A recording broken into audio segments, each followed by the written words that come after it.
एखाद्या चांगल्या श्रोतानी गाणं किंवा सादरीकरण कसं ऐकावं? त्यातला आनंद नक्की घेतला पाहिजे. म्हणजे तुम्ही यापैकी कशाही पद्धतीने ऐका. हं. पण त्यातला जर आनंद घेऊ शकला नाही श्रोता, तर मग त्या ऐकण्याला काही अर्थ नाही. काही जण नुसता गायनाचा आस्वाद घेण्यासाठी येतात आणि त्यातलं शास्त्र त्यांना कळत नसतं, पण ते गरजेचंही नाही आहे. गाण्यातलं टेक्निक नाही कळलं तरी ते ऐकायला आवडतं.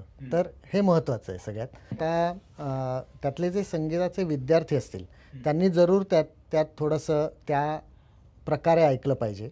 म्हणजे मग त्यांना त्यातनं काहीतरी शिकता येतं. म्हणजे त्यात थोडंसं ॲनालिसिस, राग कुठला चालला आहे, त्याचं सादरीकरण कसं चाललं आहे. म्हणजे एकाच उदाहरण द्यायचं झालं तर एकच सूर, सारखेच सूर असलेले वेगवेगळे राग असू शकतात. तर ते सूर वापरून त्या रागामध्ये कसं काय काय फरक आहे आणि तो कसा सादर केला जातोय. तर विद्यार्थ्याने ऐकताना या गोष्टी मनात ठेवणं गरजेचं आहे. फार त्यातलं ॲनालिसिस करत बसलं ना, तर मग त्याचा आनंद कधी कधी घेणं लोक विसरतात. तसं होता कामा नये. त्याचा आनंद घेणं, आस्वाद घेणं हे खूप महत्त्वाचं आहे. खरं खरं खरं